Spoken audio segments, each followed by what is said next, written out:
సహాయం చేశారని ఎవరైనా వాటిని ఆధీనం చట్టపరమైన వాటిని ఆత్మీయ సహాయం చేయడం వివాహమైన ఆత్మీయ జీవితాలను సరిచేసి బలమైన సహాయం ఇదిగోనే కార్యక్రమం ఎదురైతే రావాలని ఆశాశక్తి సకాలంలో నడిపించండి. ఈ కార్యక్రమంలో మీరే ఆదాయం మా ప్రభుత్వం మా ప్రాణాలు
సహోదరులారా, రెండవ దినవృత్తాంతములు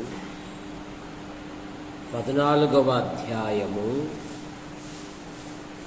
1వ వచనము నుండి కొన్ని వచనాలు చదువు. అబీయా తన పితరులతో కూడా నిద్రింపగా జనులు అతనిని దావీదు పట్టణమందు పాతిపెట్టి అతనికి బదులుగా అతని కుమారుడైన ఆసా రాజాయను. అతని దినములలో దేశము 10 సంవత్సరములు నెమ్మది పొందెను. ఆసా తన దేవుడైన యెహోవా దృష్టికి అనుకూలముగాను యథార్థముగాను నడిచిన వాడై అన్యదేవతల బలిపీఠములను పడగొట్టి ఉన్నత స్థలములను పాడు చేసి ప్రతిమలను పగలగొట్టి దేవతా స్తంభములను కొట్టివేయించి వారి పితరుల దేవుడైన యెహోవాను ఆశ్రయించుటకును ధర్మశాస్త్రమును బట్టియు విధులను బట్టియు క్రియలు జరిగించుటకు యూదా వారికి ఆజ్ఞాపించెను. ప్రార్థన చేసి, ప్రేమించిన మా తండ్రి, మీ నామాన్ని బట్టి మీకు స్తోత్రములు చెల్లిస్తున్నాం. రాకడి దినాలు, అంత్య దినాలు, అపాయకరమైన దినాలలో యేసు ప్రభువా, పగటి కాలమంతా మీరు రెక్కల కింద ఉంచుకొని ఈ రాత్రి బహుమానంగా ఇచ్చారు. మీకు స్తోత్రములు. వర్షాకాలము ఆరంభ దినాలలో ఉన్నాము. భూమి మీద తొలకరి వర్షము, కడవరి వర్షము కురిపించువాడము నీవే గదా. పొలము కలిగిన రైతాంగము పొలాన్ని శుభ్రం చేసుకొని ఆకాశం వైపు చూస్తూ, ఏలియా మన వంటి స్వభావము గల మనుషుడే. అతడు ఆసక్తితో ప్రార్థన చేయగా ఆకాశము వర్షమిచ్చెను, భూమి తన ఫలమిచ్చెను. కనికరించండి.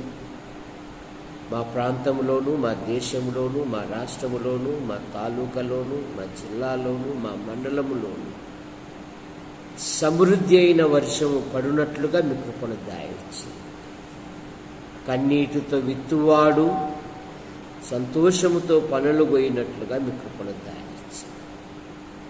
పాటల ద్వారా మహిమ పొందిన విధానాన్ని బట్టి మీకు స్తోత్రం. నీ పక్షాన నిలబడిన వాడు బలహీనుడు మరుగుపరచండి. నాతోనూ మాతోనూ యంత్ర శబ్దం ద్వారా ఎందరైతే వింటున్నారో ఆకర్షించమని యేసు ప్రభు నామములో ప్రార్థిస్తున్నాం తండ్రి, ఆమేన్. ఆసా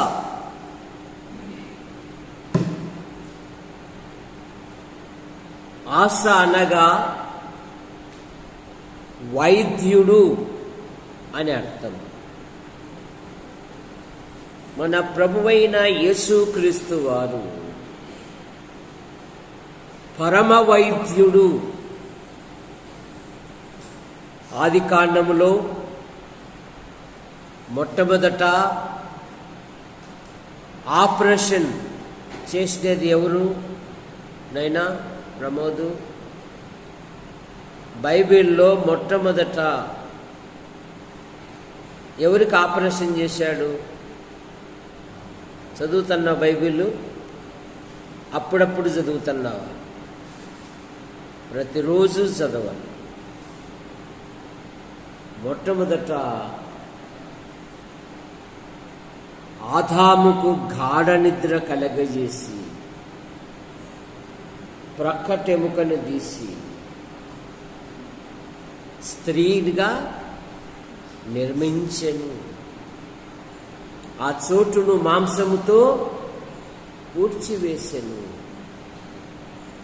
కనుక మన ప్రభువైన యేసుక్రీస్తు వారు గొప్ప వైద్యుడు. ఆయన ఈ లోకంలో ఉన్నప్పుడు అంగహీనులను, బలహీనులను, గుడ్డివారిని, కుంటివారిని, చనిపోయిన వారిని తన మాటతో ఆయన బాగు చేశాడు. కనుక ఆస అనగా వైద్యుడు. ఆస దేవుని దృష్టిలో అనుకూలముగాను యథార్థముగాను నడిచినవాడు. రక్షింపబడిన నీ ఆధ్యాత్మిక జీవితములో కూడా రోమాపత్రిక 12వ అధ్యాయము మొదటి 2 వచనాలలో విశ్వాసి సహోదరులారా పరిశుద్ధమును దేవునికి అనుకూలమునైన సజీవ యాగముగా మీ దేహములను ఆయనకు సమర్పించుకొనుడని యుక్తమైనది. మీరు ఈ లోక మర్యాదను అనుసరింపక ఉత్తమమును అనుకూలమును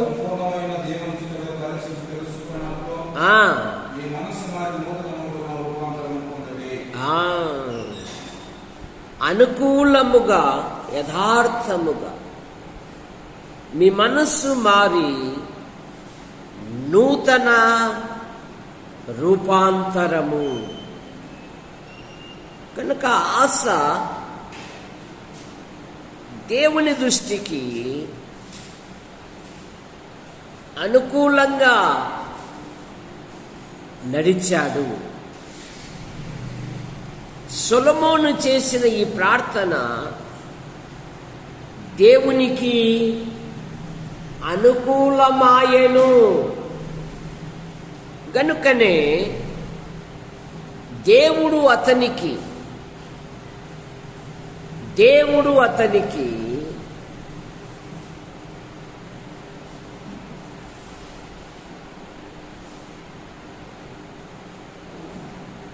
లోకములో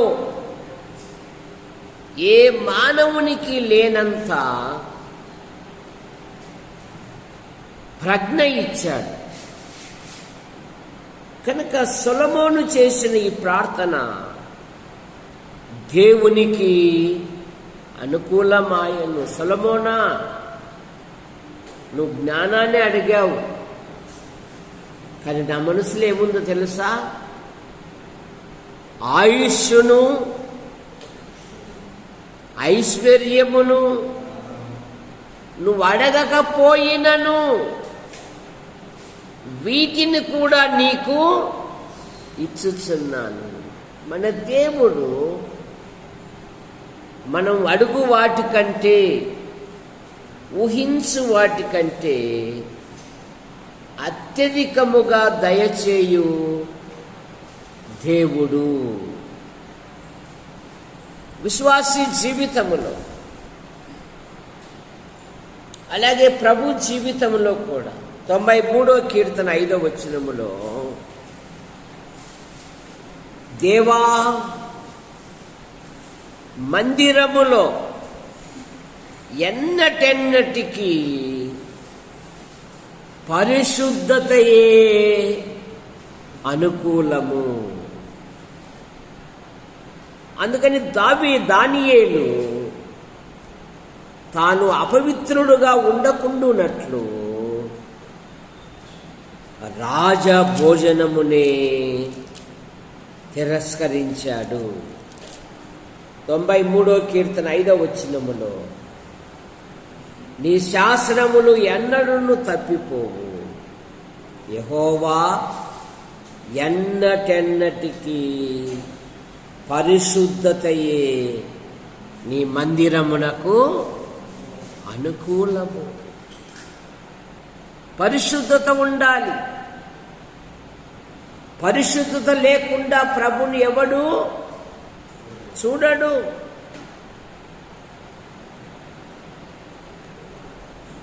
పరిశుద్ధమైన ప్రవర్తన కలిగి ఉండాలి.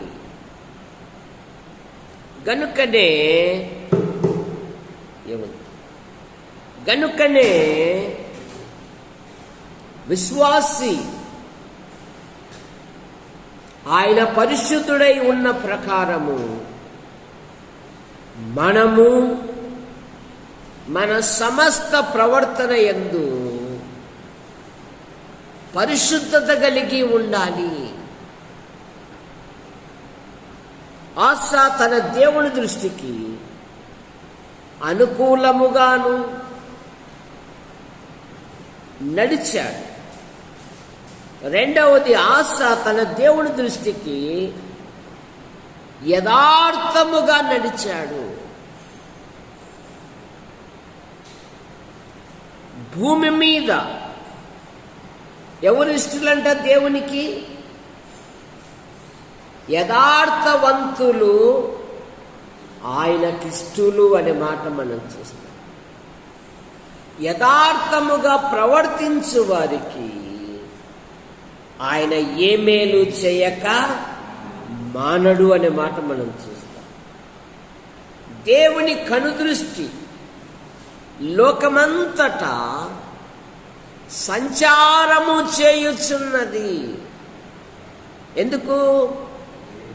తన ఎడల యథార్థవంతులను బలపరుచుటకై దేవుని కనుదృష్టి లోకమంతటా సంచారము. ఆది కాలములో దేవుని నేత్రములు భ్రష్టమై చెడిపోయి తమ శరీరములను పాడు చేసుకున్న నోవాహు కాలములో నోవాహు మీద దేవుని నేత్రములు ఉంచబడ్డాయి. అందుకంటున్నాడు, ఈ తరము వారిలో నీవే నా ఎదుట నీతిమంతుడవై ఉండుట చూచితిని. సరే, దేవుడు పరిశీలించువాడు. మన ప్రవర్తనను, మన ఆలోచనలను, మన చేష్టలను, మనము చేసే ప్రతిదీ ఆయన పరిశీలించువాడు. ఆయన ఏం పరిశీలన చేయలే. పిల్లి అనుకుంటుందంట పాలు తాగుతూ, నన్నెవడో చూడలేదు అని. నన్నెవరు అనేది లోకంలో, కానీ దేవుని నేత్రములు పరిశోధిస్తుంది. జాగ్రత్త. అందుకనే రాజైన దావీదు అంటాడు 139 కీర్తనలో, చదవాల్సిన పని లేదు, నీ యొద్ద నుండి నేనెక్కడికి పారిపోదును. నేను ఎక్కడికి పోయినా అక్కడ నీ కన్నులు ఉన్నాయి. దుష్టులకు విజయము కొద్ది కాలము, భక్తిహీనులకు సంతోషము కొద్ది కాలమే, తర్వాత శాశ్వత కాలము దేవుని పిల్లలకే. యోబు గ్రంథం 20వ అధ్యాయము 4వ వచనం.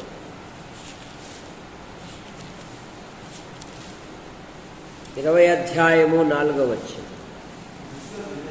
దుష్టులకు విజయము కొద్ది కాలముండును, భక్తిహీనులకు సంతోషము ఒక నిమిషం మాత్రమే.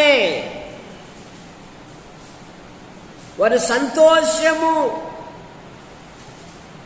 ఒక నిమిష కాలము మాత్రమే ఉంటుంది.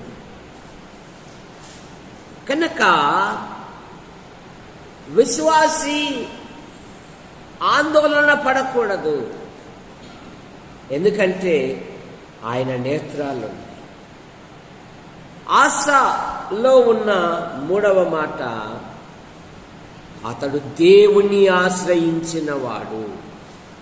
14:4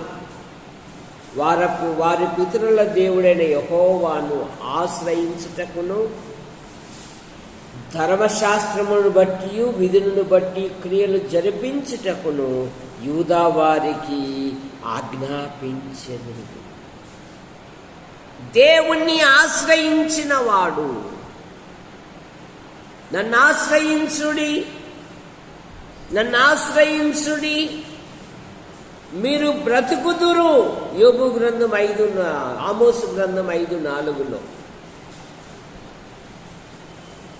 ఆశ తన దేవుణ్ణి ఆశ్రయించుటకు తన కుటుంబాన్ని, తన ప్రజలను సిద్ధం చేశాడు, ఆజ్ఞాపించాడు. అతడు దేవుణ్ణి ఆశ్రయించెను. అతడు దేవుణ్ణి ఆశ్రయించినంత కాలము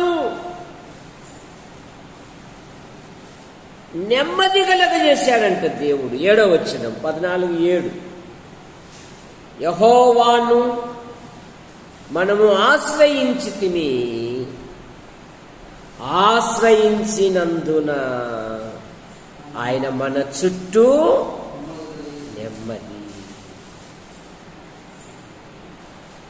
ఆయనను ఆశ్రయించినందున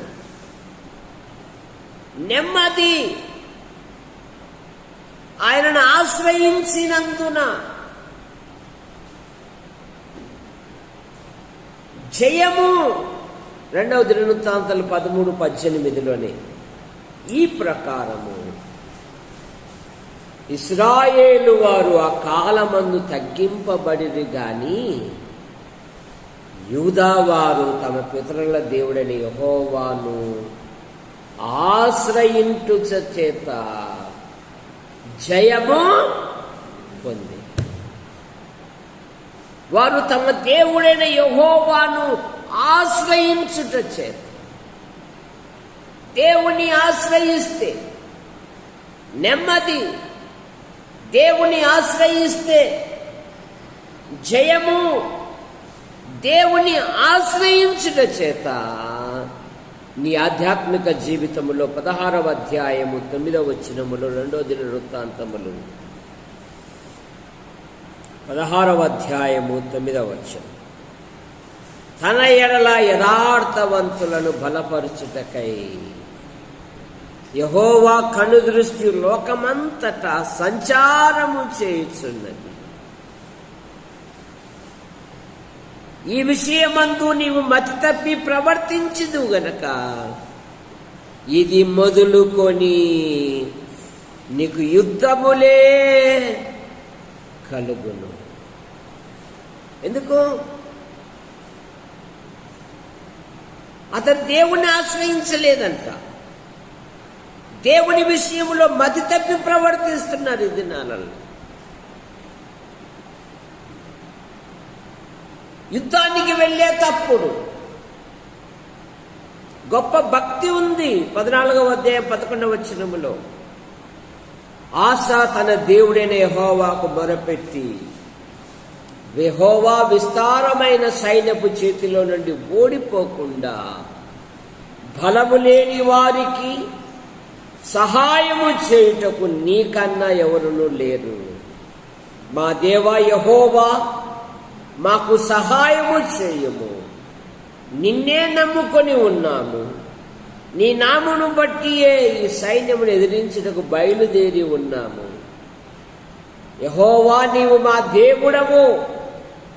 నరమాత్రులు నీపైని జయము పొందనీయకమని ప్రార్థింపగా యెహోవా కూషీయులను ఆసా ఎదుట నుండి యూదా వారి ఎదుట నుండి నిలవనీయక వారి మొత్తినందున వారు పారిపోయిరి. యుద్ధములో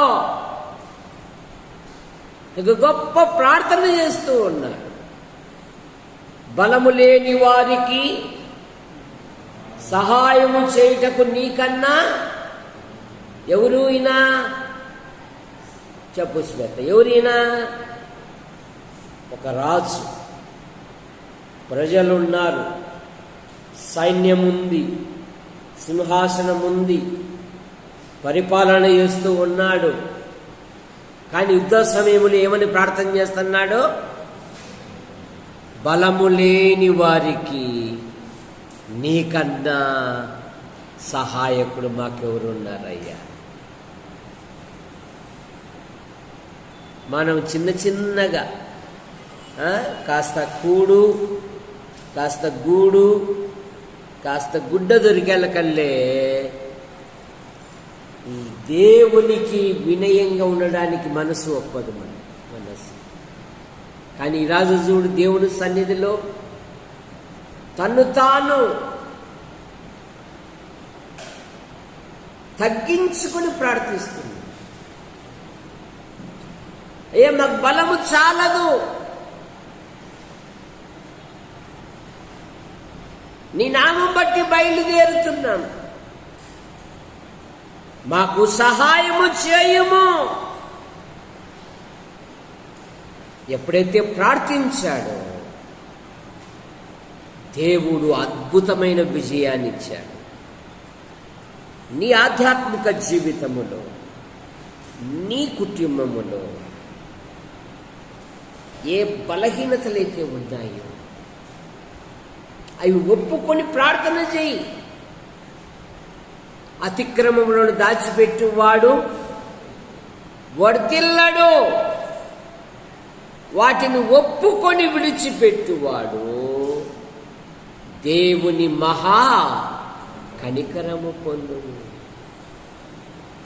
దేవుని సన్నిధిలో తను తగ్గించుకుంటున్నాడు. ఆ సుంకరి దేవుని సన్నిధిలో తను తగ్గించుకొని ప్రార్థన చేశాడు. పరిశుద్ధాత్మ దేవుడు ఏమని రాస్తున్నాడు? అతని కంటే ఇతడు నీతిమంతుడుగా తీర్చబడి తన ఇంటికి వెళ్ళి. ఎందుకు? నీ వైపు చూడాలన్నా నీ ముఖకాంతిలో నా పాపములు కనపడుతుంది. కనుక వాడు పైకి చూడడానికి కూడా ఇష్టపడదు. ఎందుకు? మా రహస్య పాపములు నీ ఎదుట ఉన్నాయి. ఒక పాపినైన నన్ను పరిశీలి ప్రార్థన. వారానికి 2 మార్లు ఉపవాసం, దశమ భాగాల్లో మేమే మొదట, అన్ని దానిలలో మేమే. ఇదిగో ఈ సుంకరు వల్ల ఉండనందుకు అంటున్నాడు. ఏలు పెట్టి ఏలు చూపిస్తున్నాడు. చూసారా? ఆ మాటలు విన్నవాడు పోట్లాడలేదు, కానీ దేవుని సన్నిధిలో తాను తగ్గించుకొని తన బలహీనత ఒప్పుకొని. మనం అట్లా కాదు. చూసారా? ఆ శతాధిపతితో ఆ శతాధిపతి అడిగాడు, నా దాసుడు బలహీనుడుగా ఉన్నాడు, మీరు రండి అని. శిష్యులు సలహా ఇస్తున్నారు, అతడు నీ వలన మేలు పొందుటకు అర్హుడు. ఎందుకంటే మన సమాజం వారిని ప్రేమించి అతడు సమాజ మందిరాన్ని కట్టించాడయ్యా. మనం వెళ్ళాల్సిందే. వెళ్తూ ఉంటే, ప్రభువా నా ఇంటికి రావాల్సిన పని లేదయ్యా, మాట మాత్రం సెలవు. ఎంత గొప్ప విశ్వాసం నేను అన్నాడో చూడండి. నేను కూడా అధికారణమునకు లోబడిన వాడను. అతడు నీ చేత, మనం ప్రభు చేత సాక్ష్యము కలిగి ఉండాలి. ఆయన శిష్యులు సాక్ష్యం ఇస్తున్నారు, అతడు నీ వలన మేలు పొందుటకు అర్హుడు. దోర్క పరిశుద్ధులకు పరిచర్య చేసినప్పుడు ప్రభు తీసుకుంటే, అయ్యా చూడయ్యా ఈ పిల్లలకి ఎంత చక్కగా దోర్క పుట్టిందో అని వాళ్ళు వచ్చి పేతురుకు చూపిస్తున్నారు. నీ క్రియలే నిన్ను పొగడాలి, నువ్వు డప్పు కొట్టుకోవాల్సిన పని లేదు. జ్ఞానవతైన స్త్రీని గురించి ఏమని రాయబడింది? గుణవంతురాలైన స్త్రీని గురించి, ఆమె చేతి పనులే ఆమెను కడుగును కాదు, ఎవరే కడిగేదని, కడుగును కాదమ్మా, పొగుడును. ఆమె చేతి పనులే ఆమెను పొగుడును.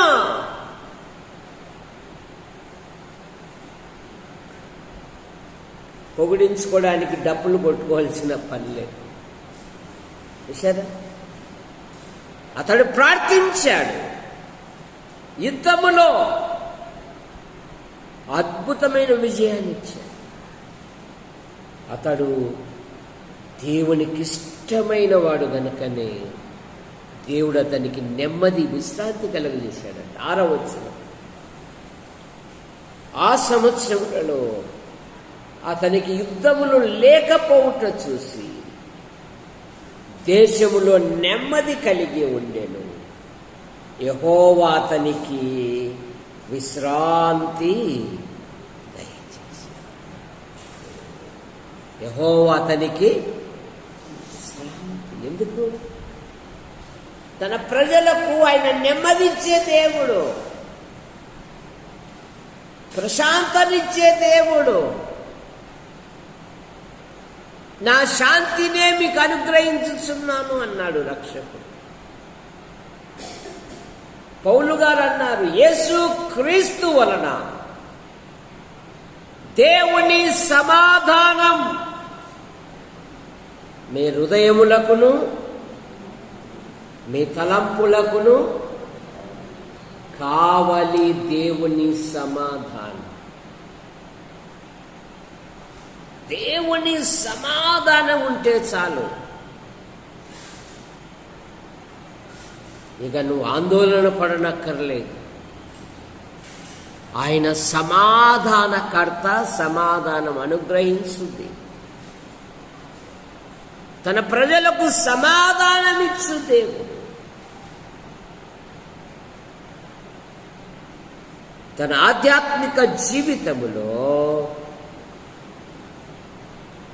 దేవుణ్ణి ఆశ్రయించుటకు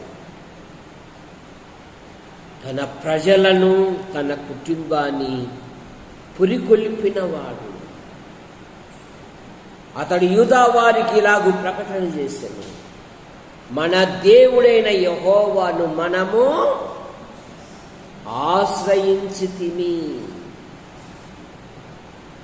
ఆశ్రయించినందున ఆయన మన చుట్టూ నెమ్మది కలగజేశాడు. ఏం కలగజేశాడంట? నెమ్మది. ఎందుకు? 5వ వచనము,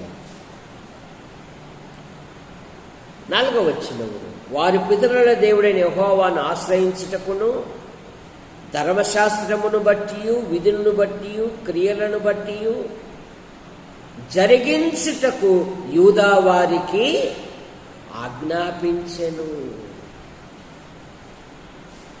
మనము మన దేవుని దృష్టిలో మనం నిస్సహాయకులమై ఉన్నాం. ఇప్పుడు మనము దేవుణ్ణి ఆశ్రయిస్తే మన దేవుడు మనకు అద్భుతమైన విజయం ఇస్తాడు. తన ప్రజలను ప్రోత్సహిస్తూ ఉన్నాడు. 15వ అధ్యాయము 7వ వచనం. కాగా మీరు బలహీనులుగాక ధైర్యం వహించుడి. కనుక మీరు ధైర్యంగా ఉండండి, మీ కార్యము సఫలమవుతుంది. మీరు ధైర్యముగా ముందుకు సాగండి, మీరు ధైర్యముతో ఉండండి అని తన ప్రజలను సిద్ధం చేస్తూ ఉన్నాడు. ఆఖరిగా తన ఆధ్యాత్మిక జీవితములో ఎప్పుడైతే దేవుణ్ణి ఆశ్రయించక దేహములో ఎంత బలహీనత ఏర్పడినను దేవుని యొద్ద విచారణ చేయక వైద్యులను పట్టుకున్నాడట ఆస. 16వ అధ్యాయము 12వ వచనం. ఆస తన ఏలుబడి యందు 39వ సంవత్సరమున పాదములలో జబ్బు పుట్టి తాను బహు బాధపడినను విచారణ చేయక. చాలా మంది ఇట్లాగే ఉంటున్నారు. యుద్ధంలో వచ్చినప్పుడు ఏం చేశాడు? ప్రార్థన చేశాడు. ప్రజలను ఏం చేశాడు? దేవుని ఆశ్రయించడం సిద్ధం చేశాడు. దేవుని దృష్టిలో ఎలాగ నడుచుకున్నాడు?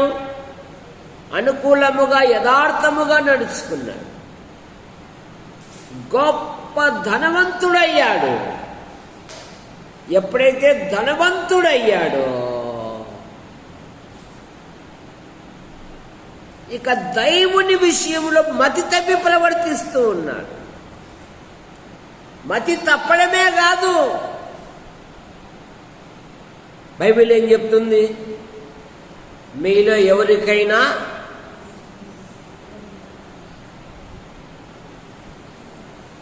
మా వాడేదా ఎదిగిపోయినాడు ఏమంట? మీలో ఎవరికైనా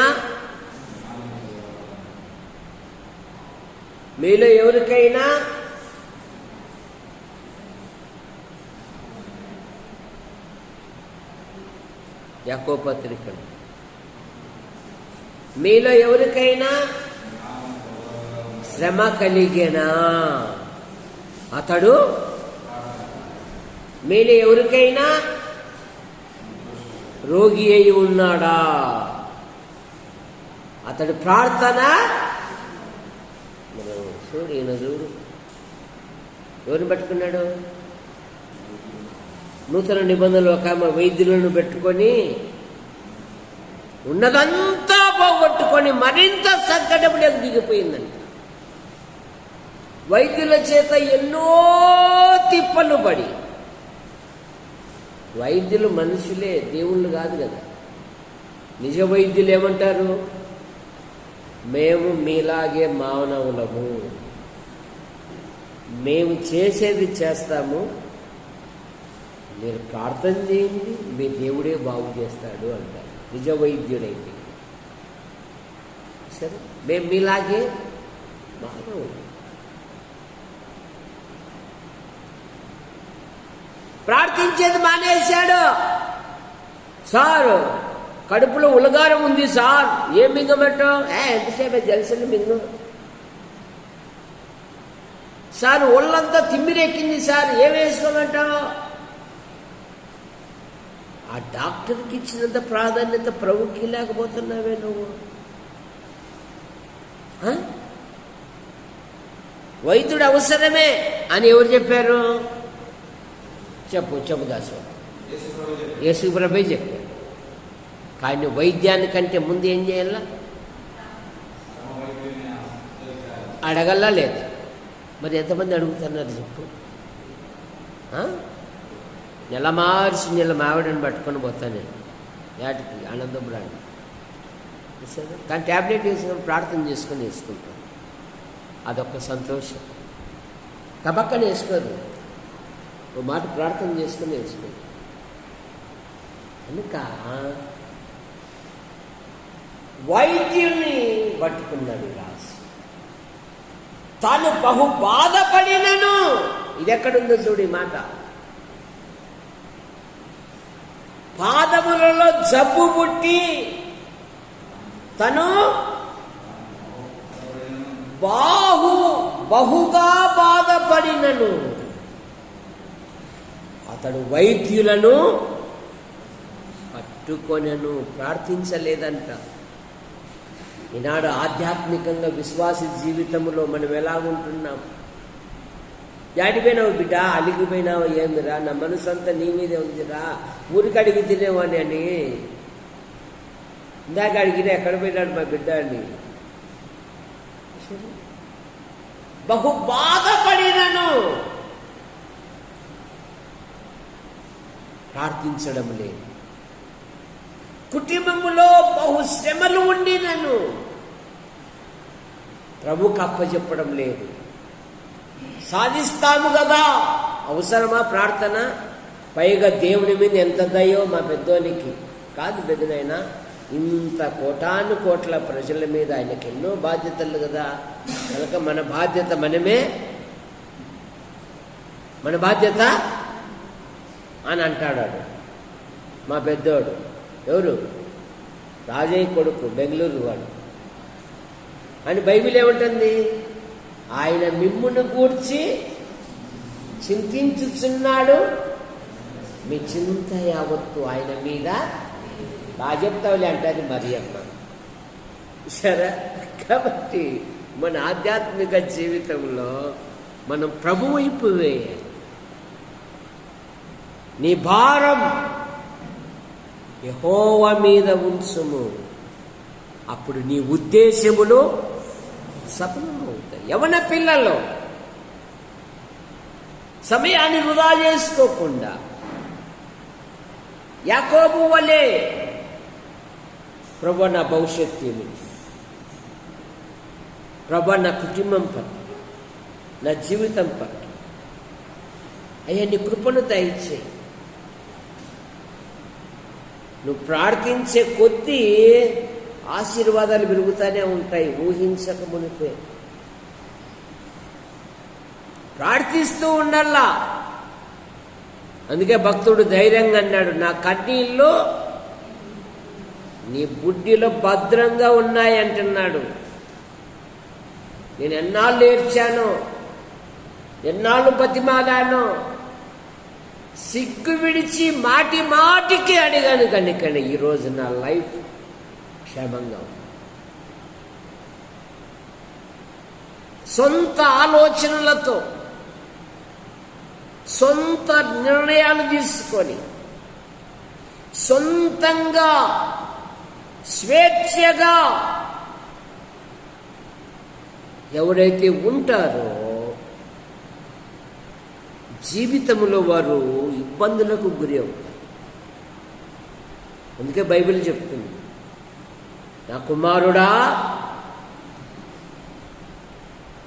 ఏమేమన్నాడు, ఏమడిగాడు చెప్పేశాడు.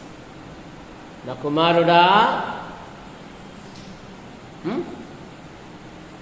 10 కోట్లు అన్నాడు, నీ హృదయము నాకీ అయ్యా. పైగా ఏమంటున్నాడు,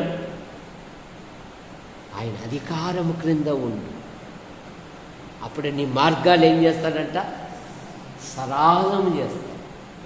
నిన్ను జ్ఞానిని కదా అని అనుకునవద్దు. యెహోవా యందు భయభక్తులు కలిగి చెడుతనము విసర్జించు.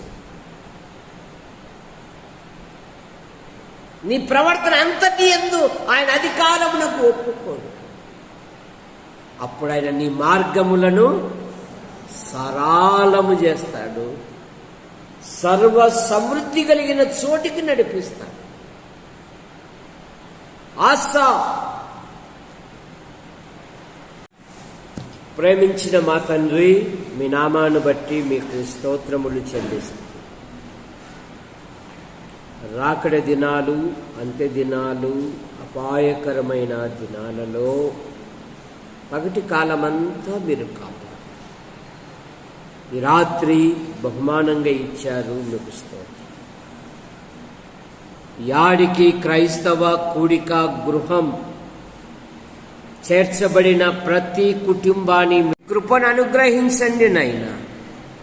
సహాయమును మీరు సంఘము దినదినము క్షేమాభివృద్ధి నొందుటకు మీ కృపను దయచేయండి. పాల్ సిఏ పరీక్షలు కూడా సిద్ధపడుతూ ఉన్నాడు. రాజయ్య పెద్ద కుమారుడు వర్క్ ఫ్రమ్ హోమ్ పనిచేస్తున్నాడు. దీవించి ఇదిగో యవన పిల్లలు ఉన్నారు, వివాహాల కొరకు ఉద్యోగాల కొరకు ఎదురు చూస్తూ ఉన్నారు. మరి కొందరు ఉద్యోగాలు చేయిస్తున్నారు.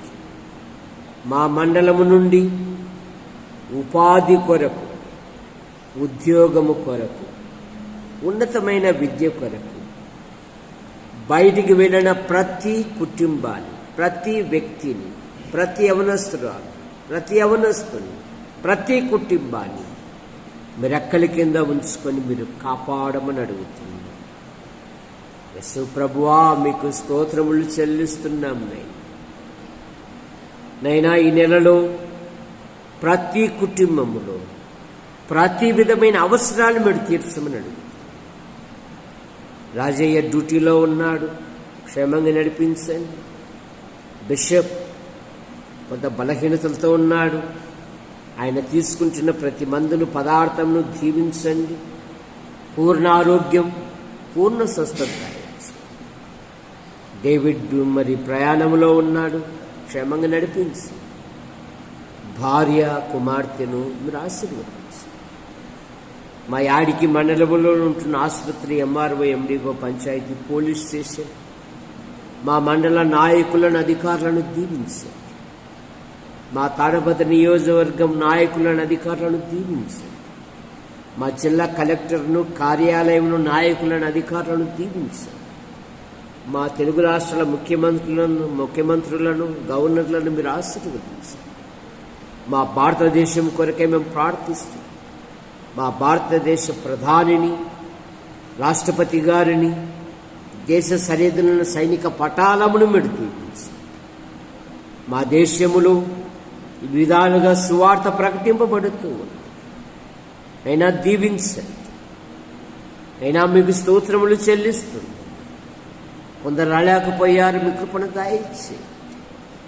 ఇదిగో రేపు నెలలో కిరణమై, జ్యోతిర్మై ఈ పరీక్షలున్నాయి, మీ కృపను దయచేయండి. అలాగే సాగిబండ శ్వేత విషయంలోను, ఆమె స్నేహితుల విషయంలోను, స్నేహితురాళ్ళ విషయంలోను, అక్క విషయంలోను, నేను సమస్త పిల్లల కొరకే మేము ప్రార్థిస్తున్నాం. మీ కృపను దయచేయండి. సండే స్కూల్ రేకులు తీసుకొని వచ్చాను, మరి వాటిని బిగించటం కూడా మీ కృపను అనుగ్రహించండి. ఆంపిలి పేరు తీసుకురావాలి, సహాయమును మరి దయచేయండి. కట్టుపల్లి యోహాన్ అంకుల్, రాజాబాయి అంటూ మీ పిలుపు తీసుకున్నారు.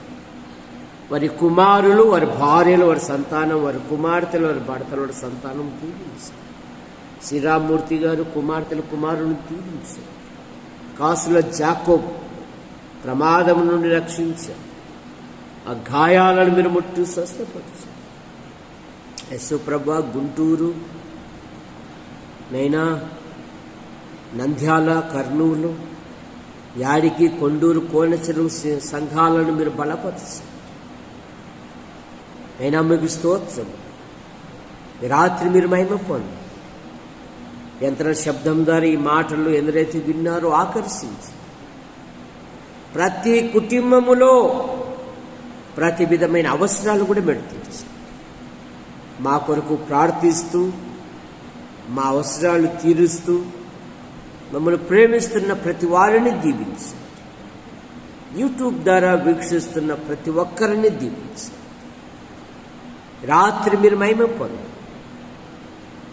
మరి దాసు విషయములో, జాబు విషయములో మరి ఇంటికి ఎంక్వైరీ రావాలి, మీ కృపణ దయచేయండి. ఇలాగ అన్ని విషయాలలో మహిమ పొందండి. రత్నకుమార్, కలమ్మ పిల్లలను దీవించండి. వారు బయట ఉన్నారు, క్షేమంగా నడిపించండి. యేసు ప్రభు నామములో ప్రార్థిస్తూ బయలుదేరుతున్నాం తండ్రి. ఆమేన్. అందరికి వందనాలు.